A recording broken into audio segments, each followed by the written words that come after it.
Hello, everybody, and thank you for tuning into the Liberty Report. With us today is Chris Rossini, our co-host. Chris, welcome to the program. Good morning. Great to be with you, Dr. Paul. Very good. You know, we did spend a lot of time on COVID, and I think it'll be back. They're always talking about the next virus, and we're always still realizing that some of the grabbing of power that some politicians have, they don't want to give it up, and they're still clinging to it. So there's still a big problem on there. How much residual there will be in the undermining of our liberties, and it's usually said after any kind of a war, whether it's a hot war or a COVID war, the return of the liberties never come. But today I want to talk about where there's a hot spot, and we, of course, for months have mentioned and as a matter of fact, all the way back to 2014, when we participated in a coup in Ukraine. We've been talking about Ukraine being a hot spot, but it's getting hotter now. But at least we've answered all the questions. The people have figured it out, just like everybody understood exactly what was going wrong and what was wrong with the regulations on COVID. They've decided that it's all of Russia's fault. It's all of Putin. He did everything, so that's why we have to attack him.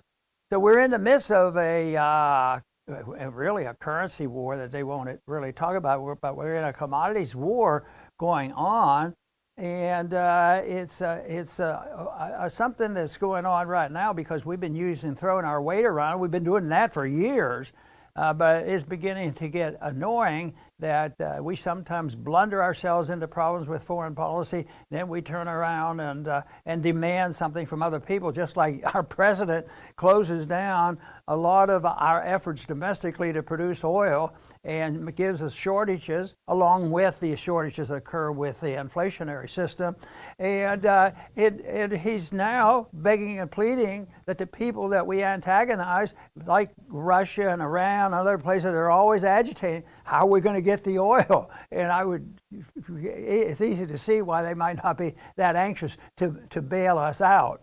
But this weekend there were several articles that we'll talk a little bit about, and the whole theme about these articles, as a consequence of the chaos in the currency markets and the commodity markets and the inflation, is bringing about Bretton Woods number 3. Because it is argued that Bretton Woods number 1 was 1944 when it was first set out as we were coming out of the World War II, and we were a powerhouse. We had all the gold. Theoretically, where the gold is now, nobody knows. We had the gold, and we were spared a lot of real big problems from World War II. We weren't invaded. And so we were in position, we had still had a strong military, so we could dictate the conditions of the monetary conference in Bretton Woods, and they came up with this pseudo gold standard where the dollar would be the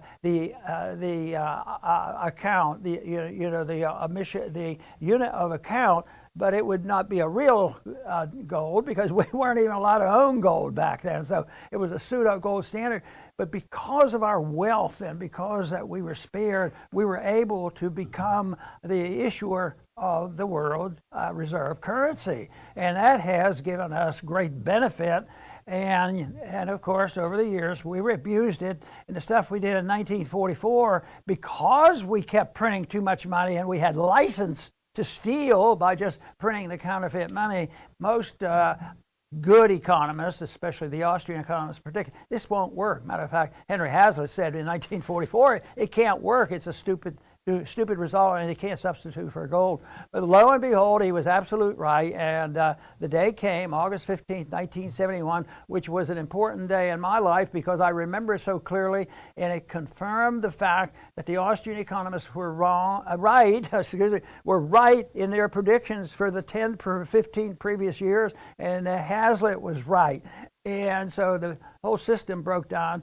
So they just got together and had another Bretton Woods. They brought up another Bretton Woods, and the buy price of gold was changed for the official price, and we got to operate that, but we still issued the reserve currency of the world. And now, due to what we have done and how we have abused this power in controlling the world, throwing our weight around financially, putting on sanctions a lot of people, fighting wars that we had nobody to fight with, that we're in trouble. And as we mess things up with the inflationary problems as well as the interference in our marketplace, we're coming up with shortages. And then on top of this, here we had the monstrosity of COVID regulations. So right now, this has prompted, those conditions has prompted a lot of people talking about, well, what we need now is, Bretton Woods 3. And there are some very good people, very intelligent people. They're recognizing that 2 is done. We're not going to revive that. I mean, just recently, with this hostility toward Russia, we confiscated 1/2 of all their foreign reserves. I was just thinking, Chris, wonder what we would do as a country and as a financial community do if somebody came and took half of our financial wealth without our permission. So that is not the way to have a smooth transition. So this is what is being predicted by several people. Our friend Lou Rockwell sent me a little note over the weekend, and he called attention to one of the articles. And this came from Ray Wood and Roberta Kelly. And a little quote I'm going to read from them is, "We are witnessing the birth of Bretton Woods 3, a new world order centered around commodity-based currencies in the East that will likely weaken the euro-dollar system and also contribute to inflationary forces in the West." That's very likely a possibility, but it's not so simple that ABC and it goes smoothly, because when governments throughout history have shifted from one reserve currency to another, it wasn't a smooth thing. Sometimes it took years and years. We've already started to slip as the reserve currency, but the fact that we've taken on, in a way, so much of the world, China, Russia, Iran, it's already, the dollar is being used less. And these plans are interesting because they're all talking about this. But my caution is not thinking that it'll be easy, that it's going to happen with a click of a switch, or that we need an official international body to renew the Bretton Woods and have a definition and a management program, either through the IMF or central banking, because what I want to do is work toward free market banking. Chris. Right, of course, Dr. Paul. And when people trade with one another, they have to first trust one another. And since we trade with money, you have to trust the money too that you're exchanging. And the idea that the dollar, that a central bank can counterfeit, the idea that it could be as good as gold, and I believe Alan Greenspan claimed that one time, that they could make the dollar just as good as gold, that's a fairy tale from the very beginning.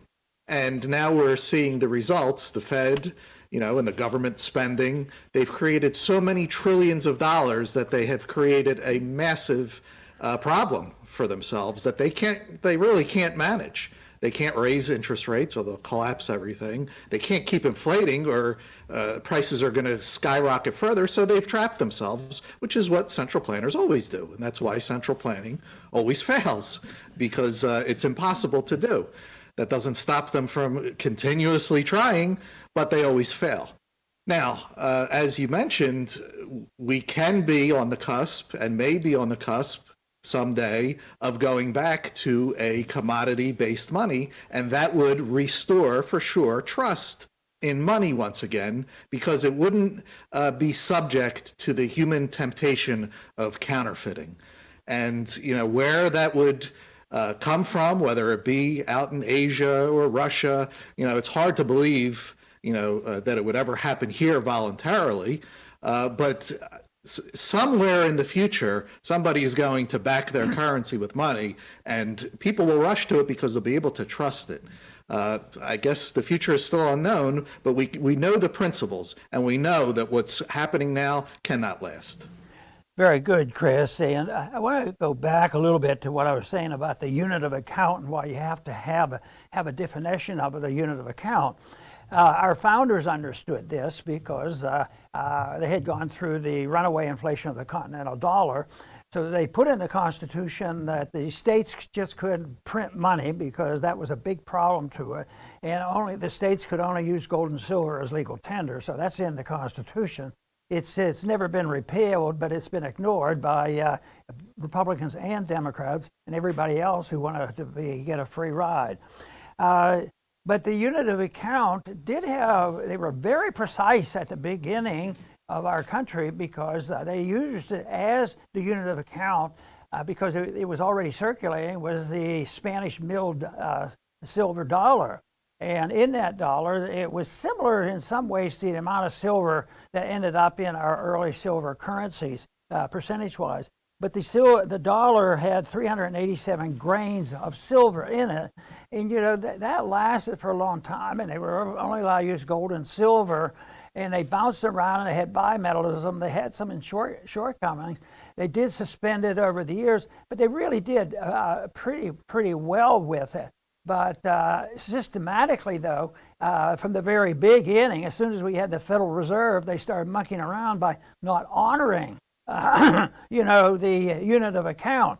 And it kept varying, from the weights in the metals, and also using fiat, suspending the private ownership of gold. You can't have money really working if the people aren't allowed to own the unit of account and turn it in to find out if the government's cheating or not.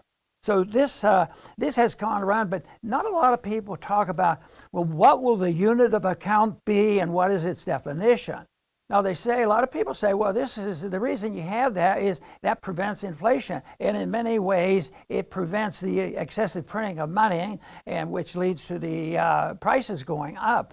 But in many ways, though, people have the idea that if you have a currency that you can precisely define and it's rigid, that's the solution. But it's not exactly being rigid. The definition has to be rigid, but the currency itself should be guided in the market. Even when you had a gold standard, people still had to, when the gold became more valuable and had purchasing power going up, they had to go out and mine this gold and mine the silver. So it varied. It was a price level. And one of the mistakes they made was they had a rigid relationship between gold and silver, the ratio, and that was flawed. So you have a rigid definition of the unit of account, but you don't have rigid rules saying everything has to be priced in a rigid way. You don't decide, well, a loaf of bread is going to be $3 a piece, and in a gold dollar, that's the way it's going to be. It's nothing to do with it. The loaf of bread has to vary in price. The value of the currency has to vary. But it's not the variation I'm talking about in the financial markets like we've had, because that is very destructive, and that's why we have this chaos. But that is also the reason we have been brought to this point where there's a lot of people thinking correctly the current system is not going to continue. We better get serious about it. And of course, they're talking about monetary reform. That is something that when I had them organize, and we had the Gold Commission back in 1979, 1980, after the chaos of the changing of the definition of the dollar in the 70s. So it's something that is important. And when they talk about monetary reform, somebody has to define what it is, and it has to be acceptable in the market. The people have to accept it. They have to, yes, like Chris points out, you have to trust what they're talking about, the unit of account. But you also, the bigger problem is trusting the people who are supposed to be in charge. And the best way to deal with that and making sure the people in the central banks don't do the same thing again is prohibit central banking. Chris. Right, Dr. Paul. And you mentioned earlier about the mess that's happening over in Ukraine with Russia.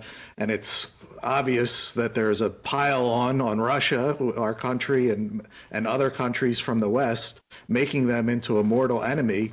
And I even sent Dr. Paul a link earlier that the U.S. was even threatening China too, that if they help Russia evade sanctions, then we're going to, start punishing China too.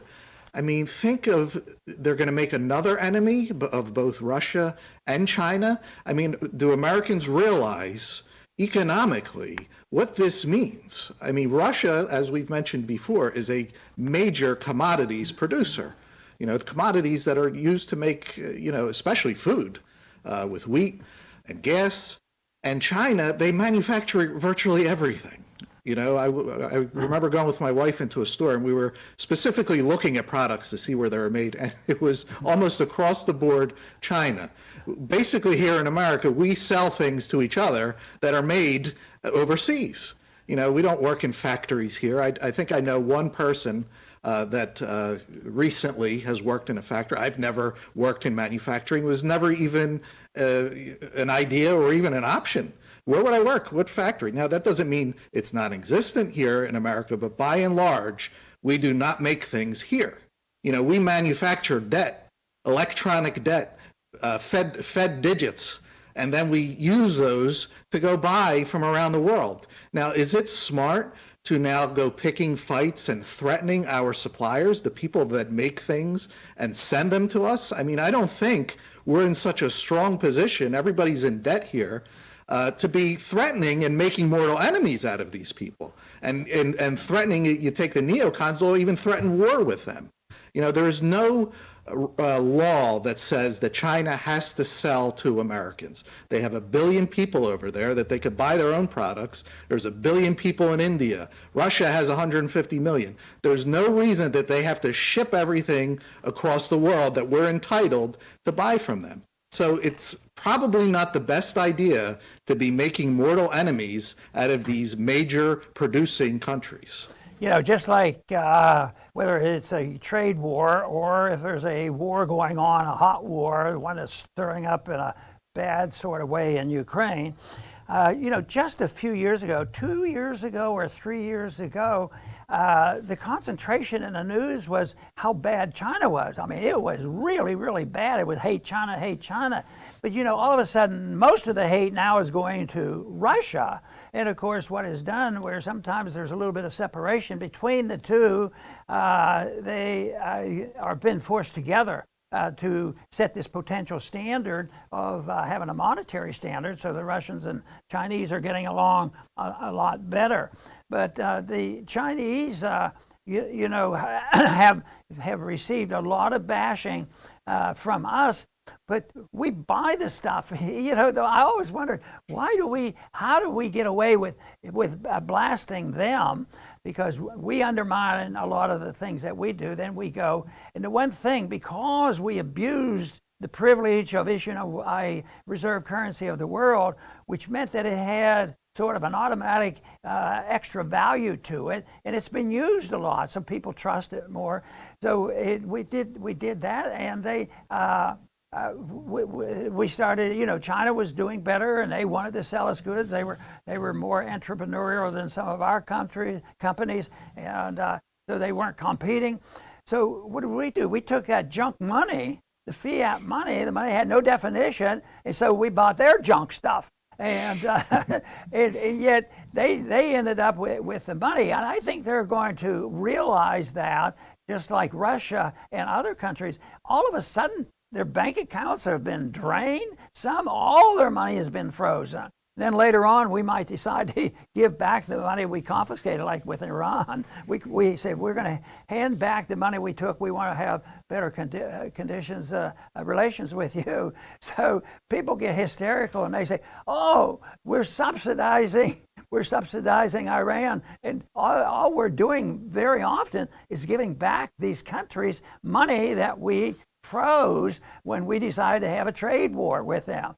So it's just a shame that the information out there is so biased. So it was a couple years ago, and even now, hate China. But boy, this last year or two, it's time to hate Russia. And of course, the one thing is people say, well, you love Russia. No, I love liberty, and I like our country, and I'd like to stay out of these messes. And we've justified, we said, we point out where there's blowback, and we point out where we committed a coup against a government in Ukraine that was getting along better with Russia, and then we put a government in there that was much more aggressive, and they became buddies with NATO. And pointing that out, just as trying to point out the facts, that's why non-interventionism is the best way to go. You don't get involved in what the founders called entangling alliances. And I would say this entangled alliance with the monetary system and also with NATO and the United Nations, the United States, and all the things that we have, it's too entangled. And the one thing I want to say about that is people say, oh, you're an isolationist. The truth is this open society, this free society, and free trade and legitimate travel is exactly the opposite. But it's done without somebody directing it. It's not done with fiat money. It's not done by force. It's done with voluntary transactions, and you should be able to travel more. And just look at what we have, a society with these people who condemn isolationism. It's not isolationism. What we're doing is we've been in the business of isolating countries we don't like, and just think how the isolationists decided, well, we're going to isolate Russia like they've never been isolated before. So if they understood what free markets are all about and voluntarism is all about, we would not be facing those problems. Excellent, Dr. Paul. I will finish up. Actually, this idea comes from Dr. Paul, so I'm taking a page from his book because he has said it many times, and it is coming true right in front of our eyes. He has said that Americans for a very long time have lived above our means. And now, or soon, we can see the situation is being brought about where we're going to have to live beneath our means. And long term, it's going to be good for the American character, long term. But it's going to be a different transition because it's going to be very different. You know, I remember stories, even talking to my grandparents, and they actually did work in manufacturing. One of my grandfathers worked in Philadelphia, you know, making bumpers for cars at a plant. You know, and they saved money, which is something that just doesn't happen today. We're all in debt. They didn't have any debt. Whatever they bought, they paid for. Even college, paid for, you know, because it was affordable back then. You know, government wasn't involved. So this is a totally foreign thing for modern day Americans, that type of lifestyle of frugality, saving, paying for what you want, having patience and saving for something. You know, we're instant gratification. Now, in order to you know, we're going to be forced back into that. People are going to have to accept that you can't have government interfering with every aspect of our lives, telling us what to do, what to eat, what to think they're up to.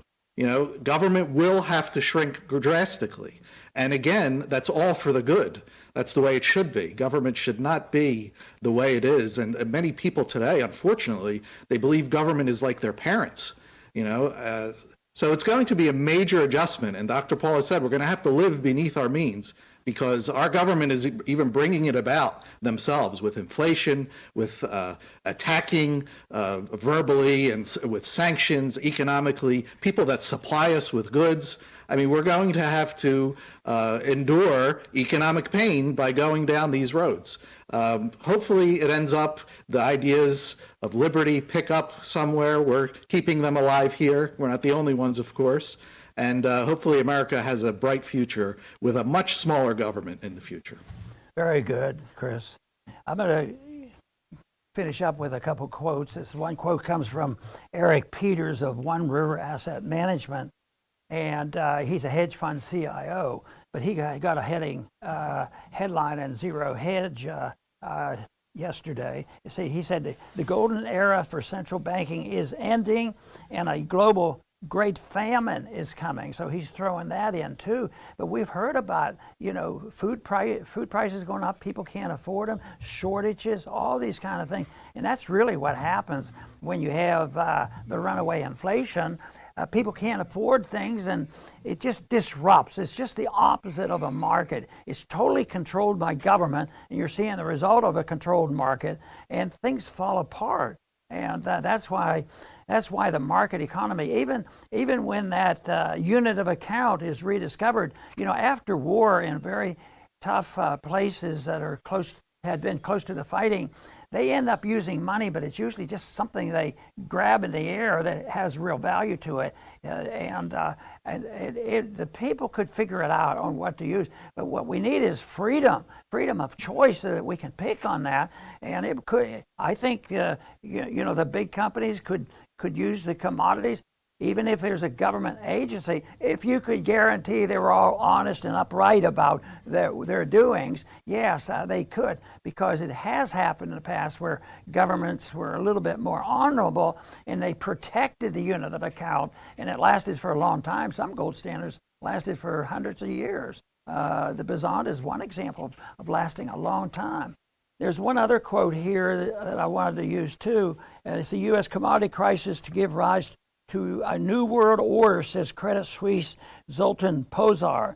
And he of course is very well known, but he's mentioned about the crisis, which is here, and we try our best to understand it monetarily, deficit, size of government, warmongering, all the special interests, the military-industrial complex, and the warmongers and the welfarists all together. And eventually, then when you get super regulated financially and economically, and on the top of all this, all those horrible regulations that came out of some falsehoods of COVID, that has added to this crisis. So in one way, it has ushered in and moved the crisis along, where maybe people would wake up. In the late 70s, things were bad, but it was the conclusion of the breakdown of the Bretton Woods. Gold went from $35 up to $800, but there was a recognition that something had to be done. And even though we had the gold conference and talked about it, it had a subtle influence, but it wasn't accepted. But it also helped set the stage for, doing some real serious changes. And that's when they modified and tried to improve a little bit with their monetary policy, and try to prevent, living with the depreciation of money and the inflation forever and ever. And it was sort of pulled out of the fires there, and Volcker was involved in that. But we went back to doing the same thing again, and it's very, very addictive. And that's why I'm pessimistic that, this whole thing that we're dealing with started out of the bad recession we had in 2008, and the QEs came about, which we have never dealt with monetarily, and then we added all this other stuff on.